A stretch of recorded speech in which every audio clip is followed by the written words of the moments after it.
इनके बारे में जो है ज्यादा कुछ नहीं बताऊंगा, बहुत कुछ है कहने को, लेकिन ये जो है तो एक चार्टर्ड अकाउंटेंट हैं और 16 साल से प्रैक्टिस में है। RERA, GST audit, financial consultancy, specially in real estate sector. और इनका जो है article time to time Navbharat Times से भी आता रहता है, और जो डिजिटल वाला नवभारत टाइम्स उसमें भी इनका बहुत सारा वीडियो है। तो इनको जो है तो मैं स्वागत करना चाहूंगा कि आए और रियल एस्टेट सेक्टर में जीएसटी और रेरा वगैरह का जो है यूज करते हुए कैसे इसको बेस्ट यूज किया जा सकता है बिहार में, और हमारे बिहार के विकास में और हमारे प्रोफेशनल डेवलपमेंट में कैसे हेल्पफुल हो सकता है। अगली आवाज होगी हमारे एमएस प्रसाद जी की।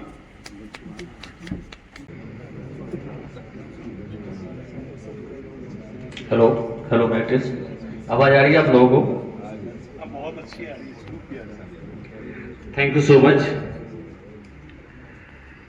Good evening to all respected dignitaries, developers, professionals, industry leaders and members present here. It is indeed a privilege to address the gathering on the topic transforming Bihar real estate through GST, RERA and housing for all. सबसे पहले आप लोग इतना serious मत हुइए, मैं तो media का आदमी हूँ इसलिए थोड़ा सा शोबारी करना पड़ता है, ठीक है? तो all are with me? Yes. हम एक ऐसे टॉपिक पे डिस्कस करेंगे जो सबको चाहिए होता है। After completing your professional degree, diploma, CA, सबका ये रहता है कि मुझे घर मिल जाए। गाड़ी तो मेंबरशिप लेते हुए उसी जैसे आप इंस्टीट्यूट से निकले और इंस्टीट्यूट से निकलते हुए एक पॉकेट में मेंबरशिप रहता है, दूसरा पैर आपका रहता है शोरूम में। अब पहले ही मेंबरशिप से पहले ही आप डिसाइड कर लेते हैं कि कौन सी गाड़ी हमको लेना है। तो मैं गाड़ी के लिए बातें नहीं करूंगा, मैं घर के लिए बातें करूंगा, ठीक है? तो हमने क्या किया, ये बहुत ही टेक्निकल सेशंस होगा, तो टेक्निकल सेशंस में आप लोग का अटेंशन चाहिए होगा। इस अटेंशन में मैं आप लोगों से निवेदन करूंगा कि टेक्निकल में हमने इसको 3-4 फेजेज में डिवाइड कर रखा है। आपको बोरियत नहीं होगी, हर टॉपिक के बारे में केवल मैं 2-2 मिनट दूंगा। उसके बाद में कोई क्वेश्चन होता है Q&A, अगर टाइम अलाउ करता है तो मैं Q&A भी सेक्शन ले लूंगा, ठीक है? तो हमने आज के टॉपिक का जो रियल एस्टेट का है, transforming Bihar through real estate, RERA, GST and housing for all, इसको हमने 6 पार्टों में डिवाइड कर रखा है। पहले हमने डिवाइड किया है कि पहला पार्ट जो होगा हमारा बिहार रियल एस्टेट का सिनेरियो क्या है, उसके बारे में डिस्कस करेंगे। दूसरे पार्ट में इन्वेस्टर पर्सपेक्टिव और उसके अपॉर्चुनिटीज क्या है, उसके बारे में डिस्कस करेंगे। थर्ड हम डिस्कस करेंगे जो प्री रेरा क्या है और रेरा आने के बाद में क्या चेंजेस हुए हैं। फोर्थ में हम बात करेंगे जीएसटी और रियल एस्टेट। बहुत सारे रियल एस्टेट में जाते हैं तो जीएसटी का मार पड़ता है, आप लोग सुनते होंगे। फिफ्थ पार्ट में हम डिस्कस करेंगे जो प्रधानमंत्री आवास योजना जो है पीएम हुआ है उसके बारे में, हाउसिंग फॉर ऑल जो स्कीम है। उसके बाद में लास्ट में हम करेंगे जो चैलेंजेस क्या है बिहार में रियल एस्टेट सेटअप करने में, क्या चैलेंजेस हो रहे हैं उसके बारे में डिस्कस करेंगे। तो we just going to start and thank you the jury to give me the opportunity to speak here on the given topic transforming Bihar real estate, RERA, GST and housing for all on the 6th annual day celebration by GEMS. Thank you so much. देखिए हमने एक slide रखा है transforming Bihar of real estate. इस slide पे आप देखते रहिएगा, वहां पे एक स्पेसिफिक हमने छोटा सा रखा हुआ है, रियल एस्टेट का ट्रांसफॉर्मेशन क्यों हो रही है। क्या पहले रियल एस्टेट नहीं थी बिहार में? पहले भी रियल एस्टेट थी बिहार में और अभी भी है रियल एस्टेट। पहले में और अभी में क्या चेंजेस हुई है? पहले एक हम छोटे से घर में रहते थे, हमारी रिक्वायरमेंट एक घर की होती थी जहाँ पे पूरे फैमिली एक साथ रहते थे। लेकिन अब धीरे धीरे यंगस्टर जो हम लोग हैं न्यूक्लियर होते जा रहे हैं। न्यूक्लियर होने का मतलब सब एक स्पेस ढूंढना शुरू कर दिया है। उस स्पेस में हुआ कि हर आदमी को अपना अपना एक घर चाहिए। पहले एक फैमिली में अगर 10 मेंबर हैं तो एक फैमिली में अगर एक घर भी है तो 10 मेंबर उसमें एडजस्ट कर लेते थे। अब 10 मेंबर हैं तो 10 घर चाहिए, तो दैट मीन्स अभी की रिक्वायरमेंट पहले से 10 गुना ज्यादा हो गया है। हर आदमी अपना इंडिपेंडेंट रहना चाहता है। तो उसमें जो ट्रांसफॉर्मेशन हो रही है बिहार में, रैपिडली हो रही है। रैपिडली का मतलब रैपिडली अर्बनाइजेशन हो रहा है। अर्बनाइजेशन का मतलब हर आदमी जो गांव में रहते थे वो थोड़ा डेवलप हुए तो अर्बन की ओर, शहर में, सिटी में जाना शुरू कर दिया है। तो वहां पे एक पहला स्टेप तो ये हुआ ट्रांसफॉर्मेशन का, जो गांव में रहते थे गांव से हट करके थोड़ा पैसा हुआ, टीचर की जॉब लगी या कोई तरह की फाइनेंशियल इनकम आना शुरू हो गया सेम अमाउंट, वो अपने गांव को छोड़ करके वो रिस्पेक्टिव टाउन में जाना शुरू कर दिया। तो वो रैपिडली अर्बनाइजेशन होना शुरू हो गया। फिर तो दूसरा स्टेप आता है यंगर जनरेशन। जो यंगर जनरेशन है, मैंने आपको बोला है कि वो एक न्यूक्लियर रहना चाहता है, अपने एम्बिशन को सेट करने के लिए उसको पीस ऑफ माइंड चाहिए होता है। तो हमने सेकेंड पॉइंट रखा है यंगर जनरेशन के लिए कि preference for planned housing, gated housing and organize projects. तो जो भी रियल एस्टेट सेक्टर में अभी काम कर रहे हैं बिहार में, वो अभी क्या करते हैं, यंगर जनरेशन को देखते हुए अपना प्लांट सिटी डेवलप करना चाह रहे हैं। और वो प्लांट सिटी कहाँ हो रहा है, वहाँ पे मेट्रो सिटी तो है नहीं। वहाँ मेट्रो सिटी में डेवलप सिटी के नाम पे या तो पटना है, गया है, मुजफ्फरपुर है, भागलपुर है, और आज के डेट में जो मिथिलांचल लोग होंगे, जो दरभंगा काफी भूमि में है। आप दरभंगा में भी जाते हो, हम जब कुछ दिन पहले गया था तो वहाँ पे जो रेट, जो प्लॉट के एरिया थे बहुत कम थे, और आज मैसिव चेंजेस हो गए हैं। जो वहाँ के एयरपोर्ट हो गए, पहले उसका रेट से 2 किलोमीटर था, वो 2 किलोमीटर से बढ़ करके करीब 8 किलोमीटर 10 किलोमीटर पहुँच चुके हैं। तो जो जैसे आदित्य जी ने बोला और इससे पहले के स्पीकर ने बोला है कि जो बिहार का सिनेरियो बिल्कुल चेंज हो चुका है। Yes, truly it has been change, the shape and size you have seen before, और अभी बहुत चेंजेस हो गए हैं। इन्वेस्टर का कॉन्फिडेंस वहाँ पे क्या आ गया। इन्वेस्टर पहले लोग जाते नहीं थे, आपको ही पता है, मैं उस राज का नाम नहीं लेना चाहूँगा जो लोग नॉर्मली यूज करते हैं वर्ड, लेकिन मैं ये जरूर बोलना चाहूँगा पहले में अभी में काफ़ी चेंजेस हो गए। कोई भी इन्वेस्टर जाता है जहाँ पे स्टेबल गवर्नमेंट होती है, चाहे इंडिया की बात है किसी स्टेट की बात है, तो वहाँ पे एक स्टेबल गवर्नमेंट रही है और पिछले 15-20 साल से स्टेबल गवर्नमेंट रही है, तो वहाँ पे इन्वेस्टर भी जाना शुरू कर दिया, और इन्वेस्टर का जैसे कॉन्फिडेंस बढ़ गया है तो वहाँ पर डेवलपमेंट होना शुरू हो गया है। तो फर्स्ट पार्ट पे हमने एक ट्रांसफॉर्मेशन, दूसरे एक अर्बनाइजेशन की बात किया हूँ, और यंगर जनरेशन की जो रिक्वायरमेंट है उनकी बात किया हूँ। साथ में हमने इन्वेस्टर के लिए क्या चाहिए, इन्वेस्टर के लिए एक स्टेबल गवर्नमेंट चाहिए, वो हमने बात कर लिया। अब नेक्स्ट पॉइंट पे हम चलते हैं। इन्वेस्टर, अब हमारे पास कैपेसिटी क्या है। अगर वहां पर अगर जाते हैं तो हमारे पास अफोर्डेबल का सेगमेंट आता है, नॉन अफोर्डेबल का सेगमेंट आता है, या फिर कमर्शियल वेयर हाउसिंग का सेगमेंट आता है। जो लोग दिल्ली एनसीआर में रहते हैं वो रहने के लिए नहीं जाएंगे, तो वो क्या करेंगे, अपना कमर्शियल देखेंगे, कमर्शियल वहाँ पे है, स्कोप है कि नहीं, वेयर हाउसिंग का स्कोप है कि नहीं। मैं आपको बता दूं, जैसे यहाँ पे दिल्ली में विजय सेल्स का है, दिल्ली एनसीआर में बहुत बड़ा नेटवर्क है, उसी तरह एक सर्टेन कंपनी है पटना में जो काफी इंडिया लेवल पे वर्क कर रही है, बिहार लेवल पे वर्क कर रही है। उन लोगों को वेयर हाउसिंग चाहिए, तो आपके पास काफी स्कोप है। अगर आपके पास लैंड है, अगर आपके पास कोई ऐसा स्पेसेस है, तो आप वेयर हाउसिंग वाले से बात कर सकते हैं। और बैंकर आज के डेट में 36 EMI के बेस पे जितना लोन बनता है वो 3 इयर्स के बाद आपसे EMI लेना शुरू करेगा, और आपको वेयर हाउसिंग के लिए फंडिंग कर रहे हैं। तो वेयर हाउसिंग चाहे इलेक्ट्रॉनिक आइटम्स में हो, गोदाम बनाना हो, अगर आपके शहर में घर है, अगर आप घर पर नहीं जाते हैं लेकिन आपके पास ऐसा फुल लैंड है जिस पर वेयर हाउसिंग कर सकते हैं, वो आप काम करवा सकते हैं। तो इससे आपका सोर्स ऑफ इनकम वहां पर जनरेट हो जाएगा।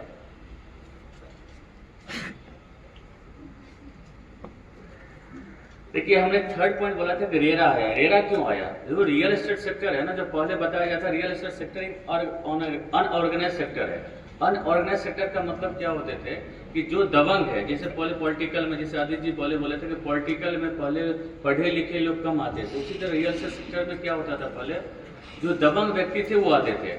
तो उसके बाद क्या हुआ, दबंगता के बेस पे लोग, रिलेशन के बेस पे लोग प्लॉट खरीदते थे, डिग्निटी और एश्योरेंस के बेस पे पहले प्लॉट नहीं खरीदते थे, प्रॉपर्टी नहीं खरीदते थे। तो उसके बाद क्या हुआ, रेरा आ गया। रेरा 2016 में गवर्नमेंट ने लाई है। जब ये न्यू बीजेपी की गवर्नमेंट आई तब उन्होंने वॉच किया मार्केट को, तब पता चला कि जो इंडस्ट्री रिफॉर्म तभी हो सकती है जहाँ का किसी भी कंट्री का अगर इंडस्ट्री रिफॉर्म करना है या पब्लिक कॉपरेट करना है तो वहाँ पे रियल एस्टेट सेक्टर को हमको कॉपरेट करना पड़ेगा।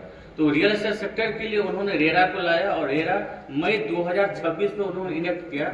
1 मई 2026 से ऑल ओवर इंडिया में रेरा अप्लीकेबल है। वो एक सेंट्रल लॉ है, और हर स्टेट को बोला गया कि आप जो है अपने स्टेट के हिसाब से, उसके रिक्वायरमेंट के हिसाब से रूल बनाइए, और एवरी स्टेट को टाइम दिया गया कि 6 महीने साल भर के अंदर में रूल बनाइए। और बिहार में भी वो 1 मई 2026 से 2016 से अप्लीकेबल हो गया है रेरा। और रेरा के हिसाब से क्या हुआ, पहले क्या होता था, प्रोजेक्ट हमारे डिले चलते थे, फंड डाइवर्सिफिकेशन होता था। फंड डाइवर्सिफिकेशन का मतलब एक प्रोजेक्ट है हमारा, उसका पैसा निकाल कर हम दूसरे प्रोजेक्ट में लगा देते थे। उससे क्या, पहला ना प्रोजेक्ट कंप्लीट हुआ ना दूसरा प्रोजेक्ट कंप्लीट हुआ। तो फिर इनएडुकेट डायरेक्शन थे वहां पे, बायर का लिमिटेड एक्सेस था, बायर का लीगल रेमेडीज नहीं मिलता था वहां पे। तब गवर्नमेंट ने रेरा लाई, और रेरा आने से क्या हो गया, जो मैंडेटरी प्रोजेक्ट था आपको रजिस्ट्रेशन करना पड़ेगा। आप एक ही प्रोजेक्ट सेल नहीं कर सकते हैं। अगर आपके प्रोजेक्ट की साइज अगर 500 स्क्वायर मीटर से ज्यादा है या 8 अपार्टमेंट से ज्यादा है आपका, तो उससे अगर इससे ज्यादा है, लैंड साइज अगर 500 स्क्वायर मीटर से ज्यादा है और 8 अपार्टमेंट से ज्यादा आप कंस्ट्रक्ट कर रहे हैं, तो आपको रेरा में रजिस्ट्रेशन लेना पड़ेगा। रेरा में रजिस्ट्रेशन इसलिए लेना पड़ेगा आपको क्योंकि आपको जब सेल करना चाहते हैं तो रेरा गवर्नमेंट बोलती है कि आपको पहले रेरा में रजिस्टर्ड होना पड़ेगा। जिससे रेरा में रजिस्टर्ड होने का मतलब है आपका टाइटल बिल्कुल क्लियर होगा जमीन का। टाइटल क्लियर करने का मतलब है आपको एश्योर करवाना पड़ेगा कि आपके पास जितने कस्टमर से कलेक्शन होंगे 100% कलेक्शन, उस कलेक्शन को 70% रेरा अकाउंट में जमा करना पड़ेगा, 30% सेपरेट अकाउंट में करना पड़ेगा। जो 70% का अमाउंट होगा वो केवल लैंड डेवलपमेंट और कंस्ट्रक्शन कॉस्ट में इनकर्ड होगा, और 30% जो बचा हुआ उस 30% में आपका प्रॉफिट है, ओवरहेड और बैक ऑफिस का खर्चे हैं। तो इससे क्या हुआ, जो इन्वेस्टर थे ना उसको ये तो पता चल गया जो हमारे जो पैसे जा रहे हैं ना 70% में हमारा बिल्डिंग तैयार हो जाएगा, स्ट्रक्चर तैयार हो जाएगा, इंफ्रास्ट्रक्चर तैयार होगा। अब बिल्डर भागने की कोशिश नहीं करेगा। तो इस तरह से लीकेज जो साइफन ऑफ द मनी होता था उन्होंने रेरा आने के बाद रोक दिया है। तो रेरा पर्सपेक्टिव आने के बाद हमारे लिए एक अपॉर्चुनिटी हो गई कि बिल्डर भागेगा नहीं। Earlier buyer invested on promises किया था, और टुडे बायर जो है इन्वेस्ट करता है लीगल विजिबिलिटी के बेस पे। सर का इशारा आना शुरू हो गया है, टाइम हो गया ना, ठीक है। अब मैं जीएसटी का एक थोड़ा सा परिव्यू देता हूँ। जीएसटी और रियल एस्टेट, आप जब भी जाते हैं प्रॉपर्टी परचेज करने के लिए तो कोई बोलता है 1%, कोई बोलता है 5%, कोई बोलता है 18%, कोई बोलता है 12%। तो मैं बता दूं सिंपली, अगर एफोर्डेबल प्रॉपर्टी है, मैं क्विकली करता हूं, अगर एफोर्डेबल प्रॉपर्टी है तो उस पे जीएसटी का रेट 1% लगेगा। एफोर्डेबल प्रॉपर्टी किसको बोलेंगे, जिसका साइजेज 60 स्क्वायर मीटर से कम है। अगर स्क्वायर फीट में अगर देखेंगे तो 10.76% मल्टीप्लाई करेंगे तो स्क्वायर फीट में आ जाएगा। तो अगर 60 स्क्वायर फीट से कम है तो एफोर्डेबल माना जाएगा, उसका वैल्यू 45 लाख से कम होगा। नॉन एफोर्डेबल का मतलब क्या होगा, जिसका साइज 60 स्क्वायर मीटर से ज्यादा हो और नॉन मेट्रो सिटी में 90 स्क्वायर मीटर उससे अगर ज्यादा हो तो उस केस में वो 5% लग जाएगा। तो एफोर्डेबल केस में 1% जीएसटी है और नॉन एफोर्डेबल केस में 5% जीएसटी है। दोनों केसेस में आईटीसी नहीं मिलेगा।